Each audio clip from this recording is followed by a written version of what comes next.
வருகையின் ராஜாவாக இருக்கிற இயேசு கிறிஸ்துவுக்குள் மிகவும் அதிகமாக நேசிக்கப்படுகின்றவர்களே, மீண்டுமாக உங்கள் யாவரையும் இறைமைந்தன் இயேசுவின் திருப்பெயரில் இந்த டிசம்பர் மாதம் அருமையான 13ஆம் நாளில் உங்களை சந்திப்பதில் மிகுந்த மகிழ்ச்சி அடைகிறோம். இந்த காலை நேரத்தில் இந்த இறை தியானத்தை நம்ம ஆரம்பிக்கலாம். நமது ஆரம்பம் பிதா, குமாரன், பரிசுத்த ஆவியின் திரியேக நாமத்தில். ஆமென். ஜெபம் செய்வோம். நேற்றும் இன்றும் என்று மாறாதவரும் என்றென்றும் வாழ்ந்திருக்கிறவருமாகிய எங்கள் வருகையின் ராஜாவே, எங்களுக்காக இந்த உலகத்தில் மனித அவதாரம் எடுத்து வந்து என்னுடைய பாவங்களை அக்கிரமங்களை மன்னித்து எங்களுக்கு புது வாழ்வு அருளினவரே, இதோ இந்த கிறிஸ்து பிறப்பின் பண்டிகை நாட்களுக்காக நன்றி செலுத்துகிறோம். ஆண்டவரே, இந்த நாட்கள் வெறும் பண்டிகைக்காக ஆயத்தமாயிராமல் உம்முடைய இரண்டாம் வருகைக்காகவும் நாங்கள் ஆயத்தப்பட இந்த வசனங்களினாலே எங்களை ஒவ்வொரு நாளும் நீர் ஆண்டவரை பலப்படுத்தி ஆண்டவரே உம்முடைய சிலுவைக்கு நேராய் ஒருமுகப்படுத்தி வருவதற்காக நன்றி செலுத்துகிறோம். இந்த நாளின் இறை செய்தி, பாடல் வேலை, ஜெப வேலை ஆசீர்வதிங்க. இந்த தியானத்தை கேட்கின்ற ஒவ்வொரு மக்களுக்கும் இது ஆசீர்வாதமாக இருக்கும். இப்படி குழுவை நீங்கள் எடுத்து பயன்படுத்த ஆண்டவரே இயேசுவின் மூலம் ஜெபிக்கிறோம் நல்ல பிதாவே, ஆமென். காலை வேளையில் 147வது பாடலாகிய ஓ பெத்லகேம் உன்னனை அண்டையிலே ஏகோபித்து வாருங்கள் பிள்ளைகளே என்ற பாடலை நம் சாரோடு இணைந்து நாம் பாடுவோம். 147வது பாடல்.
Waiko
நல் மனதாய் கொடுப்போம் அவைகளை கிருபையாய்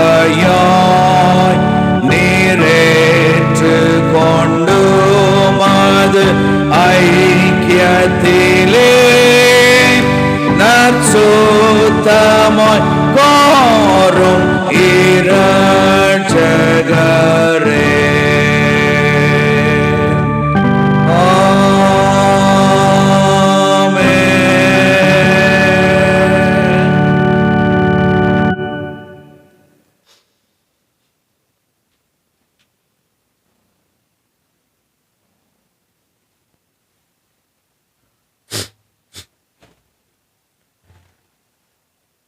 இயேசு கிறிஸ்துவுக்குள் மிகவும் அதிகமாக நேசிக்கப்படுகின்றவர்களே, மீண்டுமாக உங்கள் யாவரையும் இறைமைந்தன் இயேசுவின் திருப்பெயரிலே இந்த காலை வேளையிலே அன்போடு வாழ்த்தி வரவேற்கிறேன்.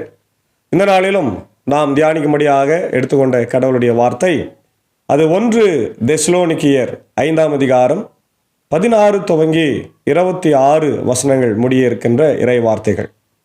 16 துவங்கி 24. 1 தெசலோனிக்கேயர் 5. எப்பொழுதும் மகிழ்ச்சியாய் இருங்கள், இடைவிடாது இறைவனிடம் வேண்டுங்கள், எல்லா சூழ்நிலையிலும் நன்றி கூறுங்கள், உங்களுக்காக கிறிஸ்து இயேசு வழியாய் கடவுள் வெளிப்படுத்திய திருவுள்ளம் இதுவே என்று ஆரம்பிக்கின்ற ஒரு நல்ல பகுதி. அன்பான தேவனுடைய பிள்ளைகளே, பவுலடிகளாருடைய வாழ்க்கையில் அவர் அதிகமான நிருபங்கள் எழுதியிருக்கிறார் என்பது நமக்கு தெரியும். நியூ டெஸ்டமெண்ட்டில், புதிய ஏற்பாட்டில் 14 ஜெனரல் எபிசல்ஸ் இருக்கிறதாக நாம் பார்க்கிறோம். அதில் பவுலடிகளாரே பெரும்பான்மையான நிருபங்களுக்கு சொந்தக்காரராக இருக்கிறாரும் என்பது நமக்கு தெரிந்திருக்கிறது. ஒரு சில நிருபங்களை தவிர மற்ற எல்லா நிருபங்களுக்கும் அவரே ஆசிரியராக இருந்து வருகின்றார். இந்த பகுதியில் கூட அவர் என்ன சொல்ல வருகிறார்னா, ஆதி திருச்சபையில் ஏற்பட்ட குழப்பங்களுக்கு ஒரு பதில் கொடுக்கின்றார். அதே வேளையிலே விசுவாசிகளுக்கு உற்சாகத்தை கொடுத்து எழுதுகிற ஒரு கடிதம், ஆண்டவருடைய வருகை, நீதி தீர்ப்பு, அதே போல விசுவாசிகள் புதிய திருச்சபையில் சேர்த்து கொள்ளப்பட்டிருக்கிறாங்க, சிலர் அதில் மரித்திருக்கிறாங்க, அவங்க எங்கே போவாங்க அப்படின்ற பல கேள்விகளுக்கெல்லாம் நல்ல ஒரு விடை கொடுக்கின்ற ஒரு புத்தகமாக, ஒரு நிருபமாக இந்த தெசலோனிக்கேயர் பகுதி அமைந்திருக்கிறது. அதனால் இதற்கு என்ன நம்ம தலைப்பு கொடுக்கலான்னு சொன்னால், மகிழ்வின் வாழ்வு, மகிழ்வின் வாழ்வு, ஜெபம், நன்றி செலுத்துதல். ஆண்டவருக்கு ஏற்புடைய வாழ்க்கை வாழ்வது, கிறிஸ்தவனுடைய தினசரி வாழ்க்கை என்று முக்கியமான தலைப்புகளை நம்ம இதற்கு கொடுக்க முடியும். இதில் சொல்லப்பட்டிருக்கிற விஷயங்கள் என்னன்னாக்கா, எல்லா சூழ்நிலையிலும் நாம் ஆண்டவருக்கு நன்றி சொல்ல வேண்டும். பவுல் முக்கியமாக இதை பிலிப்பியர்லையும் சொல்கிறாரு, இங்கேயும் சொல்கிறார். தொடர் ஜெபம், ஆண்டவரோடு தொடர்பு படுத்திக் கொள்வது, தொடர்பியல், கம்யூனிகேஷன். இன்றைக்கி கம்யூனிகேஷன் ரொம்ப இம்பார்ட்டன்ட் இல்லையா? கம்யூனிகேஷன் இல்லாமல் நம்ம எந்த காரியத்தையும் சாதிக்க முடியாது. ஐடி வேர்ல்டில் நம்ம இருக்கிறோம். Information technology, information is expensive என்று நாம் பார்க்குறோம். இப்போ கடவுளோடு இருக்கிற உறவு முக்கியம். அதே போல் ஆண்டவர் அழைக்கின்ற அழைப்பு, உடைய வார்த்தைக்கு கீழ்ப்படிந்து வாழ அழைக்கிறார். அப்போது பவுல் இதை தெசலோனிக்க சபைக்கு எழுதி அப்படியே சந்தேகங்கள்லாம் போக்கி கடைசியாக ஆண்டவருடைய வருகையை பற்றி சொல்லி முடிக்கிறாரு. முடிச்சுட்டு கன்க்ளூடிங் வேர்ட்ஸாக தான் இதை சொல்கிறார். முடிவுரையாக இதை சொல்லும்போது திருச்சபைக்கு என்ன சொல்கிறாருன்னா, ஆண்டவருக்கு ஏற்புடைய வாழ்வை வாழுங்கள். அல்லேலூயா. இன்னைக்கு நம்ம யாருக்கு ஏற்புடைய வாழ்க்கையை வாழ்கிறோம்?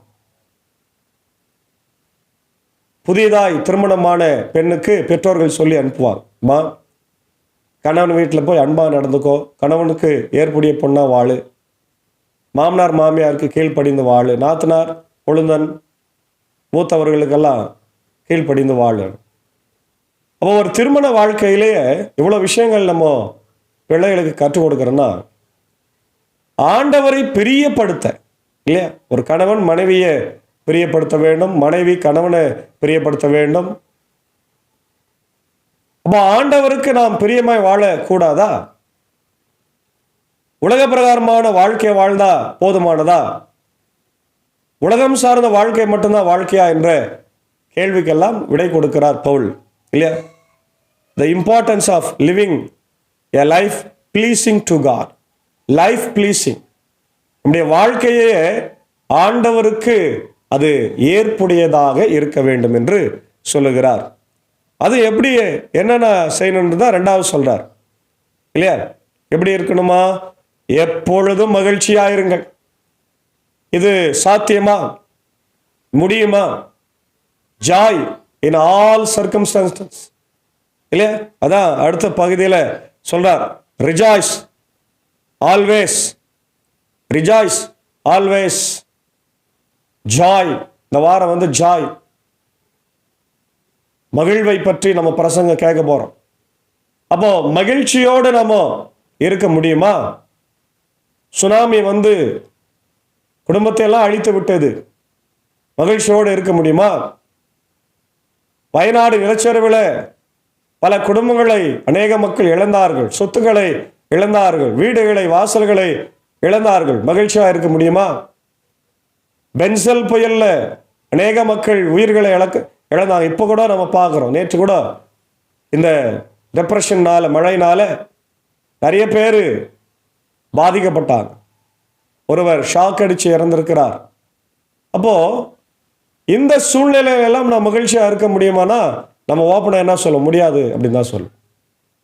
ஆனால் பவுல் சொல்லுகிறார், be rejoice, be happy, be glad. எல்லா சூழ்நிலையிலும் மகிழ்வோடு இருக்க கற்றுக்கொள்ள வேண்டும். பவுல் சொல்றார், அவரே சொல்றார், நான் மனோரம்யமாய் இருக்கிறேன் எல்லா சூழ்நிலையிலும். எவ்வளவு கஷ்டம் பிரச்சனை வந்தாலும் நான் ஏற்றுக்கொள்ளுகிறேன், ஆண்டவருக்காய் தாங்கிக் கொள்ளுகிறேன் என்று அவர் சொல்லுகிறார். அப்போ எப்பொழுதும் மகிழ்ச்சியாய் இருக்க வேண்டும். ஆல் சர்க்கம்ஸ்டன்சஸ், எல்லா சூழ்நிலையிலும். இரண்டாவது, இடைவிடாது இறைவனிடம் வேண்டுகள், இறைவேண்டல், prayer. Prayer is the very important. Pray without ceasing. ஏசாமி சொல்றார், எனக்காக 1 மணி நேரம் ஜபிக்க மாட்டீங்களா என்று கெத்செமனே தோட்டத்தில். சீடர்கள் டயர்ட்ல தூங்கிட்டாங்க. ஆண்டவர் தட்டின உடனே எழுறாங்க, ஐயோ ஆண்டவருக்கு எழுப்புறார். ப்ரே ஃபார் 1 hour என்று கேட்கிறார். எனக்காக 1 மணி நேரம் ஜபிக்க கூடாதா? அன்பானவர்களே, ஜபிப்பது நம்முடைய வாழ்க்கையின் உயிர் மூச்சு. ஜபமே ஜீவன், ஜபமே ஜெயம் என்று பாடுகிறோம். ஜபத்தை கேட்கும் எங்கள் தேவா, ஜபத்தின் வாஞ்சை தந்துருளும் என்று பாடுகிறோம். வெறும் வார்த்தைகளினால நம்ம மக்களை நம்மையும் ஏமாற்றாம தொடர்ந்து ஜபிக்கின்றவர்களாக இருக்கணும். ஆமென், அல்லேலூயா. ஏசாண்டவர் பாருங்க, பகலெல்லாம் வேலை செய்வார், ஓடி ஓடி நடப்பார், நடந்து போவார். இரவுல ஆண்டவரோடு போய் ஜபித்து கொண்டிருப்பார். Praying without ceasing, praying without ceasing. ஆண்டவரோடு இணைந்து ஜபிக்கின்ற ஒரு உறவு ரொம்ப முக்கியமானது. இன்னைக்கு நம்ம அதெல்லாம் செய்கிறோமா? குழந்தைங்க செய்கிறாங்களா? வாலி பிள்ளைங்க செய்கிறாங்களா? இன்றைக்கு சாதாரணமாக ஒரு குழந்தை 5 மணி நேரம் 3 மணி நேரம் செல்ஃபோன் பார்க்குது, அவர்ஸ் கணக்கில். ஆனால் ப்ரேயர் பண்ணுறதுக்கு தெரில, எப்படி ஆரம்பிக்கணும், எப்படி முடிக்கணும், என்ன வேர்ட்ஸை பயன்படுத்தணும்னு தெரில. நிறைய பேருக்கு லார்ட்ஸ் ப்ரேயரே தெரில, இல்லையா? அப்போ நம்ம குழந்தைகளுக்கு நம்ம என்ன கற்றுக் கொடுத்து கொண்டிருக்கிறோம்? அவங்கள அமைதிப்படுத்த நம்மளே பெற்றோர்களே, நான் பார்க்குற நிறைய இடங்களில் குழந்தைகளுக்கு உணவு ஊட்டும் போது ஃபோன் கொடுத்துட்றாங்க. ஏன்னா அப்போ தான் அது சாப்பிடும். எவ்வளோ தவறான பழக்கங்கள் பாரு. உணவு ஊட்டும் போது இயேசுவை பற்றி சொல்லலாம், இல்லையா? இயேசுவின் பிறப்பை பற்றி சொல்லலாம், அவருடைய பாடு மரணத்தை பற்றி சொல்லலாம். எதுவுமே நம்ம சொல்லித்தராம உலக பிரகாரமான காரியங்களிலே பிள்ளைகளை நாம் ஈடுபடுத்துகின்றோம். அப்போ பெரியவங்க இதெல்லாம் நம்ம யோசித்து பார்க்கணும். மூன்றாவது, ஆண்டவருக்கு எல்லா சூழ்நிலையிலும் நன்றி சொல்ல வேண்டும் என்று சொல்லுகிறார். எல்லா சூழ்நிலையிலும் நன்றி கூறுங்கள். உங்களுக்காக கிறிஸ்து இயேசு கொண்டிருக்கின்ற கடவுள் வெளிப்படுத்துகின்ற திருவுளம் இதுவே, திருவுளம் இதுவே, இல்லையா? Give thanks in all circumstances. அப்போ the power of joy, power of prayer, power of thanksgiving. நம்முடைய வாழ்க்கையில் எல்லா சூழ்நிலையிலும் மகிழ்ச்சி, ஜபம், நன்றி கூறுதல் எல்லா சூழ்நிலையிலும் இருக்க வேண்டும். அடுத்தது பார்த்தீங்கன்னா 19-22, தூய ஆவியின் செயல்பாட்டை தடுக்க வேண்டாம், இறை வாக்குகளை புறக்கணிக்க வேண்டாம், அனைத்தையும் சீர்தூக்கி பாருங்கள், நல்லதை பற்றி கொள்ளுங்கள், எல்லா வகையான தீமைகளையும் விட்டுவிடுங்கள். பாருங்க, தூய ஆவியின் செயல்பாட்டை என்ன பண்ணக்கூடாது? தடுக்கக்கூடாது. அது நமக்குள்ளே இருந்து பேசினே இருக்கும். மகனை இதை செய்ய, அதை செய்ய, இதை செய்யாத, அங்கே போகாத, இங்கே போகாத என்று ஒரு குரல் நமக்குள்ள கேட்டுக்கொண்டே இருக்கும். நம்ம அதை கேட்கிறோமா? இல்லைன்னா அதை அணைத்து வைக்கிறோமா? இல்லை, to not quench the spirit என்று ஆங்கிலத்தில் சொல்லுகிறார். quench அப்படின்னா அடக்கி வைக்கக்கூடாது, அமுக்கி வைக்கக்கூடாது. quenchனா அமுக்கிறது, அமுக்கி வைக்கக்கூடாது இல்லையா? ஆண்டவர்கிட்ட நீங்கள் ரொம்ப ஃப்ரீயாக இருங்க, புறக்கணிக்காதீங்க, தீமைகளை புறக்கணிங்க, நல்லதை ஏற்றுக்கொள்ளுகின்றார். கடைசியா முடிவரையா, அமைதியும் அருளும் கடவுள் தாமே உங்களுக்கு முற்றிலும் தருவாராக, தூய்மையாக்குவாராக. அவரே நம் ஆண்டவர் இயேசு கிறிஸ்து வரும்போது உங்களுடைய உள்ளம், ஆன்மா, உடல் அனைத்தையும் குற்றமின்றி முழுமையாய் காப்பாராக. உங்களை அழைக்கும் அவர் நம்பிக்கைக்குரியவர், அவர் இதை செய்வார் இல்லையா? அதுதான் ரொம்ப அழகா பவுல் இங்க சொல்லி முடிக்கின்றார் இல்லையா? அதாவது do not quench the spirit, do not despise prophecies. தீர்க்க தரிசனங்களை நீங்க தவறாய் என்னாதீங்க, கடவுளுடைய வார்த்தையை தப்பா என்னாதீங்க. அது இருபுறம் கருக்குள்ளப்பட்ட எப்படினாலும் விட்டோம். Test all things, hold fast to what is good. எல்லாத்தையும் சோதித்து பார்த்து நலமானதை பற்றி கொள்ளுங்கள் இல்லையா? அப்போ இந்த importance of spiritual discernment and openness to God's leading, ஆண்டவருடைய அந்த அழைப்புக்கு நம் பாத்திரவான்களாய் வாழும்படியாக அழைக்கின்றார். அடுத்த பகுதியில் நம்ம பார்க்குறோம், முடிவரையில் ஆண்டவர் தாமே உங்களை தூய்மையாக்குவாராங்க, ஆண்டவர் உங்களை அழைக்கிறார் என்று நம்ம பார்க்கிறோம். ஆகவே தேவனுடைய பிள்ளைகளே, இந்த காலை நேரத்தில் ஆண்டவர் நம்மளை அழைக்கின்றார், எல்லா சூழ்நிலையிலும் அழைக்கின்றார், அவருக்காக வாழும்படியாய் அழைக்கின்றார், அவருக்காக சாட்சியாக அவருடைய சுவிசேஷத்தை சொல்லும்படியாய் அழைக்கின்றார். அப்படிப்பட்ட ஒரு இறை வாழ்வை வாழ்ந்து ஆண்டவருடைய பிறப்பின் பண்டிகையை அர்த்தமுள்ளதாய் கொண்டாடவும், அவருடைய வருகைக்காக ஆயத்தப்படவும் தூய ஆவியானவர் நம்மை விசுவாசத்தில் பலப்படுத்தி காப்பாராக. ஆமேன். ஜெபம் செய்வோம். வருகையின் ராஜாவா இருக்கின்றவரே, துதிகளின் மத்தியிலே வாசம் பண்ணுகிறவரே, நேற்றும் இன்றும் என்று மாறாதவராய் இருக்கின்றவரே, ஆதியும் அந்தமுமாய் இருக்கின்றவரே, எங்களை நியாயம் தீர்க்க வர இருக்கின்றவரே, உம்மை ஸ்தோத்திரிக்கிற ராஜா. இந்த குளிர்ச்சியான காலை நேரத்தில் மீண்டுமாய் உடைய சமூகத்தில் இருந்து நாளை ஆரம்பிக்கிறோம். அதீதமான கனமழை எச்சரிக்கை, ரெட் அலர்ட் ஆண்டவரே, பல நீர்நிலைகள் நிரம்பி ஊருக்குள்ளே போகின்ற ஒரு சூழ்நிலைகள் எல்லாமே நாங்கள் பார்க்கிறோம் ராஜா. ஆண்டவரே, இந்த கிறிஸ்துமஸ் காலங்களிலே கர்த்தாவே, இந்த மழை எங்களுக்கு கர்த்தாவே போதும், நீர் நினைத்தால் எல்லாவற்றையும் தடுத்து நிறுத்த முடியும். ஊழியங்கள் ஆண்டவரை பாதிக்கப்படுகிறது, எல்லாவற்றையும் நிறுத்தி ஆண்டவரை நம்முடைய பிள்ளைகளுக்கு ஆசீர்வாதமான ஒரு கால சூழ்நிலை வெதரை நீர் உருவாக்கி தர வேண்டும் என்று ஜெபிக்கிறோம். மழையினாலே அநேக உயிரிழப்புகளை பார்க்கிறோம் ஆண்டவரே, பல இடங்களிலே பயிர்கள் ஆண்டவரே சேதமாகிறதை பார்க்கிறோம். விவசாய பெருங்குடி மக்கள் கண்ணீரோடு அழுகிறதை பார்க்கிறோம். ஏற்கனவே பென்சல் புயலில் பாதிக்கப்பட்ட ஆண்டவர் அந்த மக்களை எழும்பி வர முடியவில்லை, தொடர்ந்து பாதிக்கப்பட்டு கொண்டே இருக்கிறார்கள். கண்ணோக்கி பாருங்க, 14ஆம் தேதி கூட ஒரு புயல் உருவாகும் என்று எச்சரித்திருக்கிறார்கள். அது வேறு திசைக்கு செல்ல ஆண்டவரே நீர் கட்டளையிட வேண்டும் என்று நான் ஜெபிக்கிறோம். காற்றையும் கடலையும் அதிர்த்தின தேவன் ஆண்டவரே, உம்மாலே கூடாத காரியம் ஒன்றுமில்லை நம்புகிற ராஜா. ஆண்டவர், இந்த காலை நேரத்தில் இந்த இறை வார்த்தையை கேட்கின்ற எல்லாருக்கும் உம்முடைய ஆசீர்வாதங்களை தாரும். இதோ தெசலோனிக்க திருச்சபையை போல ஆண்டவரே, நாங்கள் அவிசுவாசமா இல்லாமல் விசுவாசத்தோடு எப்பொழுதும் மகிழ்ச்சியா, எப்பொழுதும் ஜபிக்கின்றவர்களா, எப்பொழுதும் துதிக்கின்றவர்களா, எப்பொழுதும் நன்றி சொல்லுகின்றவர்களா, ஆவியை அணைத்து போடாமல் நல்லதை பற்றி கொண்டு வாழ ஆண்டவர் கிருபைத்தார். இந்த நேரத்தில் இந்த ஊழியத்தில் எங்களோடு இருக்கு அன்பர் சாருக்காக, ஏஞ்ச அக்காவுக்காக, அன்பான பிள்ளைகள் மாத்தால் மரியாளுக்காக, என்னுடைய சாக்கோ சாருக்காக, இப்படி பிரீதா டீச்சருக்காக ஜபிக்கிறோம். ஆண்டவர் எல்லாரையும் ஆசீர்வாதிங்க. குடும்பங்களாய் எங்களை நீர் எடுத்து பயன்படுத்தி வருவதற்காக ஸ்தோத்திரம். ஆண்டவரே, விசேஷமாக இந்த நாளிலே இப்படி தாய் திருச்சபைக்காக ஜபிக்கிறோம். இந்திய சுவிசேஷ லுத்தரன் திருச்சபை ஆண்டவர் 3 சபை சங்கங்கள், போதக பிதாக்கள், ஆண்டவர் நடைபெற்று வருகிற எல்லா ஊழியங்களையும் ஆசீர்வாத. குறிப்பாய் பள்ளிக்கூடங்கள், அதனுடைய ஆசிரியர் பெருமக்கள், மாணவ செல்வங்கள், சிறப்பு பள்ளிக்கூடங்கள், பெதஸ்தா மருத்துவமனை திறக்கப்படாமல் இருக்குது. ஆண்டவர் சூழ்நிலை இருக்கிறது, திறக்கும்படியாக கெஞ்சி மன்றாடுகிறோம். அதே போல உடைய தாய் நாட்டிற்காக ஜபிக்கிறோம். இப்படி இந்திய தேசத்தை ஆசீர்வதிங்க.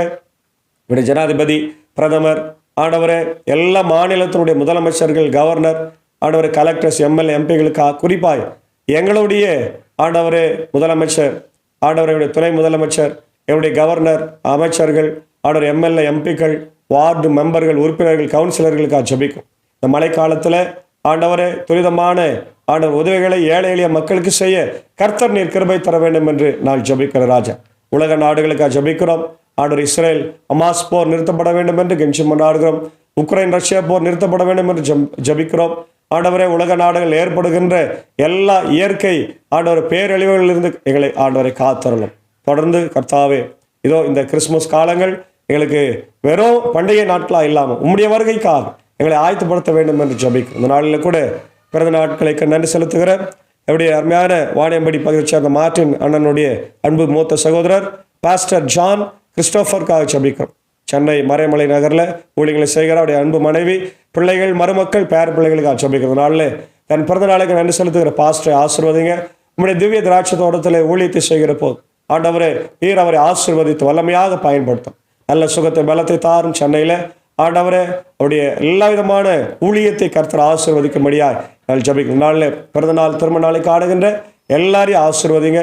குறிப்பாக நாளில் பலவீனமாக இருக்கிற உடைய ரெவரண்ட் டாக்டர் உதயநேசன் ஐயருக்காக ஜபிக்கிறோம். ஆண்டவரே, அமெரிக்க தேசத்தில் கார் விபத்தில் சிக்கி ஆண்டவர் சிகிச்சை பெற்று கொண்டிருக்கிறார். தொடர்ந்து கொடுத்து வருகிற சிகிச்சைக்காக நன்றி. இன்னும் பரிபூர்ண சுகதித்தார். உடைய நிக்சன் ஐயருக்காக, உடைய ராஜ்குமார் ஐயருக்காக, உடைய அன்பு சகோதரி தீபா, ஏழுமலை, ஆண்டவரே வேலன், லதா, ஆலன், ரஃபியா, ஆண்டவரே இன்னும் ஜமுனா, ஆண்டவரே அன்பு சகோதரி பிரியதர்ஷினி, எல்லாருக்காக ஜபிக்கிறோம். பலவீனமாக இருக்கிறவங்க எல்லாரையும் இந்த தேவன் கண்ணோக்கி பார்த்து பரிபூர்ண சுகத்தை கொடுத்து வழி நடத்த வேண்டும் என்று நான் ஜபிக்கிறோம். தொடர்ந்து இந்த காணொலியாய் ஆண்டவர் வழியாய் பார்த்து கேட்டு பயனடைகிற எல்லா மக்களையும், ஷேர் பண்ணுற மக்களையும் கர்த்தர் ஆசீர்வதிப்பார். தொடர்ந்து இந்த குழுவை எடுத்து நீர் பயன்படுத்தும். இந்த நாளின் எல்லா ஊழியத்தையும், பயணங்களையும், பணிகளையும் ஆண்டவரே எங்கள் குழுவோடு சேர்ந்து நீர் ஆசீர்வதிக்க வேண்டுமாய் ஜபிக்கிறோம். தொடர்ந்து எங்களை காத்தருள் வழி நடத்தும். இறை மைந்தன் இயேசுவின் மூலம் ஜபிக்கிறோம். ஜெபம் கேளும் நல்ல பிதாவே, ஆமென். நமது ஆண்டவராக இயேசு கிறிஸ்துவின் கிருபை, பிதாவாகிய கடவுளின் அன்பு, பரிசுத்த ஆவியின் ஐக்கியம் நம் அனைவரோடு இருப்பதாக. ஆமென்.